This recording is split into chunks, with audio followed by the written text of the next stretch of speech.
Bom dia, meus amados irmãos, a graça e a paz do nosso bondoso Deus e o amor do nosso Senhor e Salvador Jesus Cristo esteja em cada um de nós, hoje e sempre. Chegamos hoje, é quinta-feira, estamos estudando aqui a nossa lição do capítulo 17 de João, falando sobre a intercessão de Cristo, pela nossa unidade espiritual, uma oração belíssima por cada um de nós, se preocupando com o nosso crescimento espiritual, acima de tudo, com a nossa vitória, a vitória espiritual em Cristo Jesus. Pois bem, hoje, quinta-feira, nós chegamos aqui à pergunta número 9, que nos traz aqui um questionamento muito importante, dando continuidade ao que nós estudamos ontem, quando vimos que Jesus Cristo disse: meu Pai, eu dei a ele a glória que tu me deste, E o que é que Cristo deu para os homens? O conhecimento que ele recebeu do Pai, a palavra que ele recebeu do Pai, ele passou essa palavra, como ele diz aqui no contexto do capítulo 17, Poder, essa glória, porque o conhecimento de Deus é glória, é glorioso, é poderoso, E então, com o objetivo, Cristo disse que era para que nós pudéssemos sermos um, que a igreja de Cristo fosse um, como se fosse uma só pessoa, em espírito, E aqui na pergunta 9, nós temos aqui o seguinte questionamento: a glória do conhecimento de Deus, dada por Cristo aos santos, promoverá neles que poder, que tipo de poder, que poder é esse? E com qual objetivo?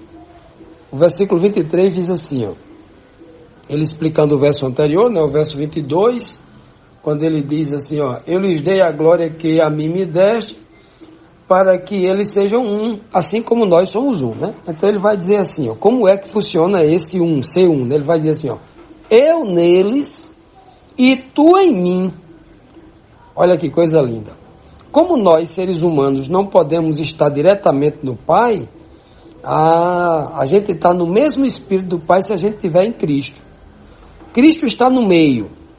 Há um só Deus, o Pai, há um só mediador, Jesus Cristo, entre Deus e os homens, Jesus Cristo, homem.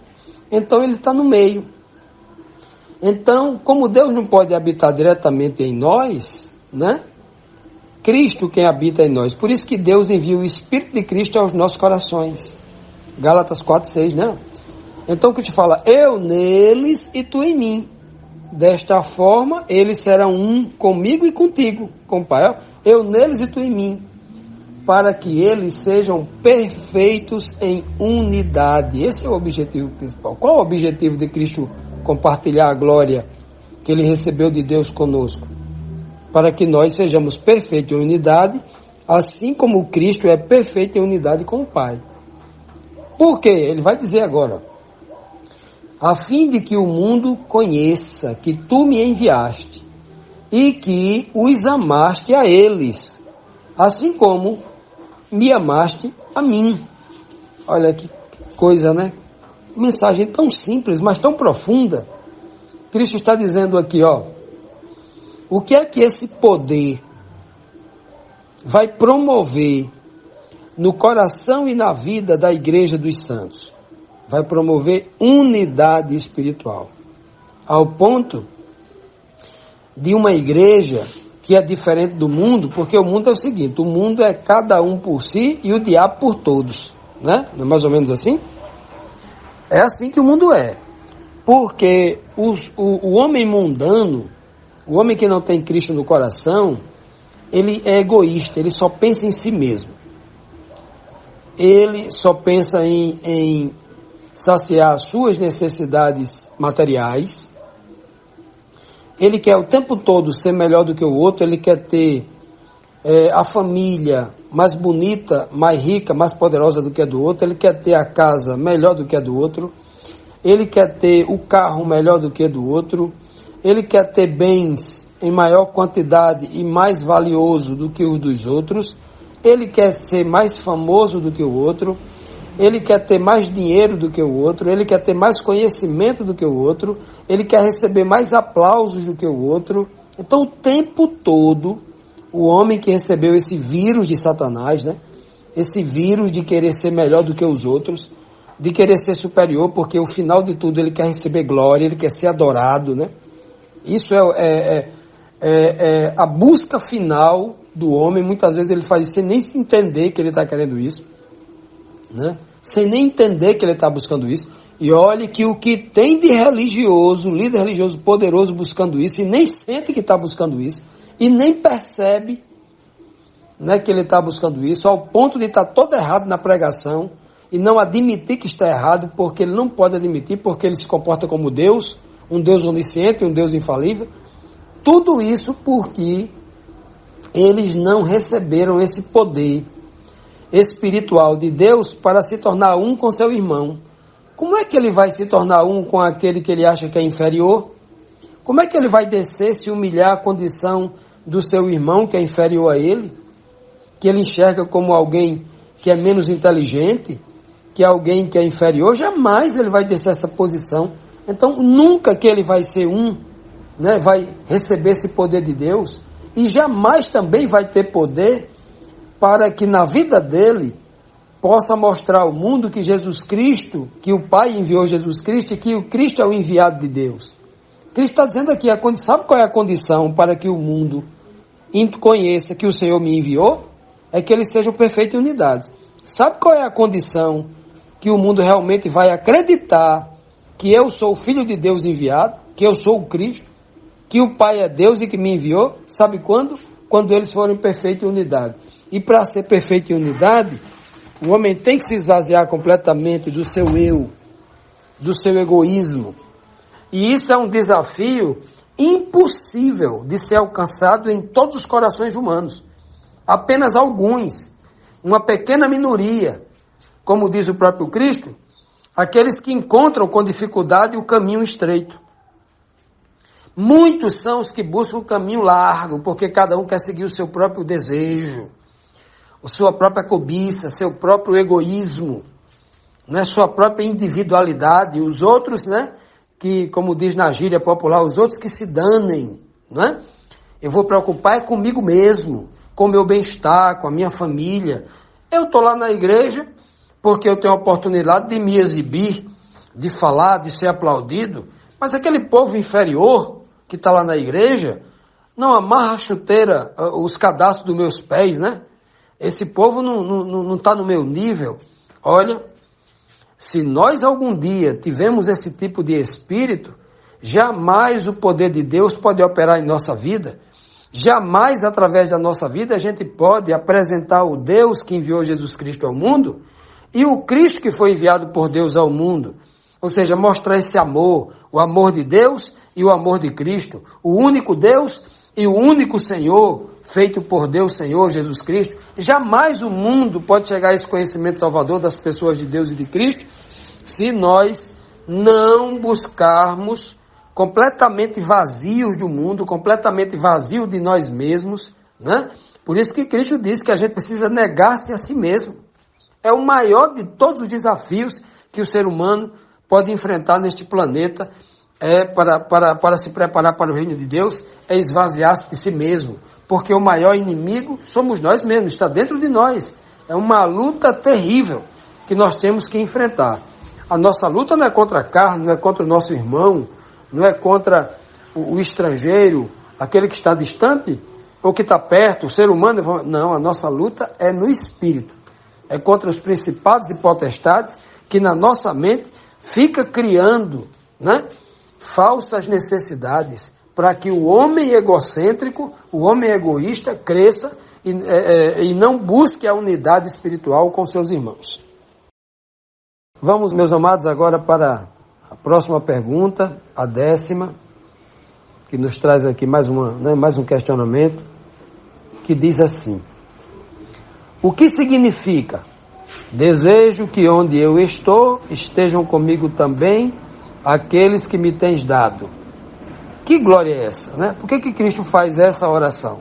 O versículo 24, ele diz assim: Pai, desejo que onde eu estou estejam comigo também aqueles que me tens dado. para verem a minha glória, a qual me deste, porque me amaste antes da fundação do mundo. Que coisa, né?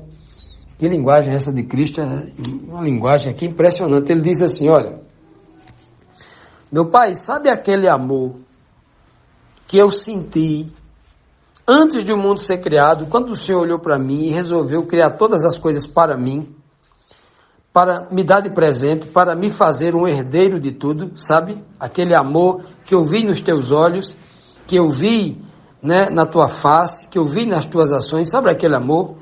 É esse amor que eu vou falar agora, né? Então, Pai, eu desejo que eu quero estar aonde os meus discípulos estiverem. Eu não consigo mais viver longe deles. Eu amei tanto, eu amo tanto essas pessoas, meu Pai, que eu não quero ficar mais distante deles. Olha só que depoimento, olha só que coisa linda Jesus Cristo está dizendo ao Pai. Quando Cristo disse anteriormente que o próprio Pai nos ama, olha só, que o próprio Pai nos ama, Cristo está dizendo que esse amor original do Pai é grande demais e Ele agora está nesse mesmo amor. Ele sente por nós o mesmo amor que o Pai sente. O amor do Pai não é um amor por nós diferente do amor de Cristo. E o amor de Cristo por nós não é diferente do amor do Pai, é o amor verdadeiro. É o amor do Pai, por exemplo, que é capaz de abrir mão do seu maior tesouro, o seu único filho. E o amor de Cristo é tão grande, assim como o do Pai, que ele não amou nem a si mesmo, ele deu a sua própria vida, arriscando tudo. Abandonou a sua natureza, a sua glória, o seu poder, a sua majestade nos céus, né, como grande autoridade sobre os anjos, para vir à terra ser humilhado por homens pecadores. Ele desceu a um nível tão grande, que eu não consigo ver que a morte na cruz do Calvário foi o ponto mais alto do sacrifício de Cristo. Não, ali foi o clímax para a redenção do homem. Mas tudo que Cristo fez é um ponto alto, porque a humilhação, ela dói mais do que a própria morte. As pessoas que já foram humilhadas, né, não precisa nem ser humilhada. Hoje as pessoas vivem mentalmente tão frágeis que elas dizem assim, eu paguei um mico. Tem gente que passou uma vergonha, pagou um mico, é só uma pequena vergonha ali, uma besteirinha, que isso esquece rápido. Mas tem pessoas que não se esquece disso e entra em tanta vergonha que se isola, alguma até entra em depressão e algumas pessoas até em suicídio pela vergonha que passou. Porque a humilhação é terrível. Então, quando a gente olha para esse amor de Deus, para esse amor de Cristo, do que Ele fez, quando a gente medita em tudo que Ele fez, em todas as fases, em todas as circunstâncias, a gente vê o tamanho do amor de Cristo. Aí Cristo agora está dizendo assim, olha meu Pai, eu amo tanto eles, que eu não posso viver, eu não quero viver mais longe deles. Aonde eu estiver, eu quero que ele esteja comigo, né? Olha que eu quero estar com aqueles que o Senhor me tem dado. Eu amo tanto aquilo que o Senhor me deu. Tudo que o Senhor me dá, eu amo demais. Olha que coisa linda, né? O Pai só dá coisa maravilhosa ao Filho. E o Filho ama tudo que o Pai dá, sobretudo, entre aspas, as coisas, entre aspas, né? Vamos falar aqui de coisas, falar de seres humanos agora. Não há nada mais precioso do que o Pai deu a Cristo, do que as pessoas que foram feitas à sua imagem e semelhança. Então, é a obra-prima da criação. É aquilo que o Pai tem de mais precioso. É aquilo que Cristo tem de mais precioso. Assim como nós seres humanos, o que é que nós temos de mais precioso nesse mundo? Cristo e Deus. Tem mais, né? Tem mais o Pai e o Filho, Deus o Pai e o nosso Senhor Jesus Cristo, são os seres, né? Vamos falar aqui entre aspas, as coisas mais preciosas, mais poderosas que nós temos. Não tem outra coisa. Ora, se Cristo está dizendo, sendo superior a nós, que quer viver aonde nós estamos conosco, aonde Ele estiver, Ele quer levar a gente conosco, com Ele, né? Quer levar a gente com Ele. Agora imagine né? Nós. Já imaginou? Aí ele diz aqui ainda: aqueles que me têm dado. Para quê? Olha só. Para que eles vejam, para verem a minha glória, a qual me deste. Jesus quer que os seus discípulos sintam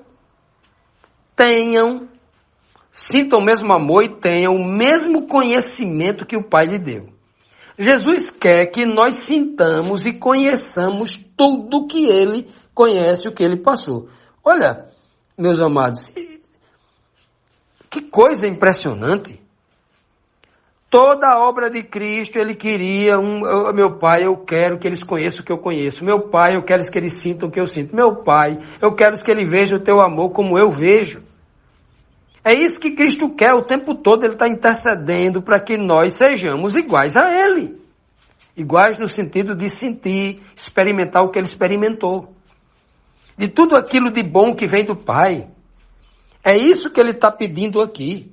Ele não está dizendo, meu Pai, olha, eu sou superior, eu sou o filho mais velho, eu sou o primogênito, tal, mas aí o Senhor, olha, eu quero que o Senhor dê a João, olha, dê só um pouquinho aí, eu tenho, na minha economia, eu tenho $1 milhão, mas a João o Senhor dá só R$100 do meu poder. A Pedro o Senhor dá também bem pouquinho, dá uns 50 já tá bom. Já imaginou Cristo orando assim? Olha, eu quero dar só um pouco. Não, ele quer que nós sintamos a mesma coisa. É tão bom o que ele sentiu, é tão maravilhoso o que ele aprendeu, o poder que ele recebeu de Deus, que ele não é egoísta, ele quer só para si não. Ele está dizendo assim, eu quero dividir com meus irmãos a quem eu amo tanto, que eu não posso viver mais longe deles. Eu quero viver com eles. Aonde eu estiver, eu quero eles comigo. Já imaginou, meus amados? Como é que é o nome disso? E espírito de unidade movido pelo amor. Eu duvido que se eu não ame uma igreja, as pessoas de uma igreja, eu tenho essa vontade de estar com eles. Eu só tenho vontade de estar com pessoas que eu amo, com pessoas que eu gosto, com pessoas em que a gente mantém uma unidade espiritual. É assim que tem que ser. É por isso que Cristo diz, olha, eu quero que eles vejam a minha glória que me deste, né? Para que, olha só, pois que me amaste antes da fundação do mundo. Eu quero que eles tenham esse conhecimento daquele amor que o Senhor me amou. Eu quero que eles cheguem a essa compreensão. Eu quero que eles compreendam o tamanho do sacrifício que foi feito. Porque o Cordeiro foi morto antes da fundação do mundo. Então foi ali que foi decidido, para sempre, que o Senhor Jesus decidiu morrer pelo ser humano. Que o Pai concordou em enviar o Filho, aceitou enviar o Filho para morrer no lugar do ser humano. Então o sacrifício não foi de improviso na cruz do Calvário, e os discípulos precisavam entender isso. Nós que entendemos isso hoje, precisamos entender o tamanho desse amor, o tamanho desse sacrifício. E isso com certeza nos motivará a fazer sacrifícios espirituais que glorifiquem o nome de Deus também hoje.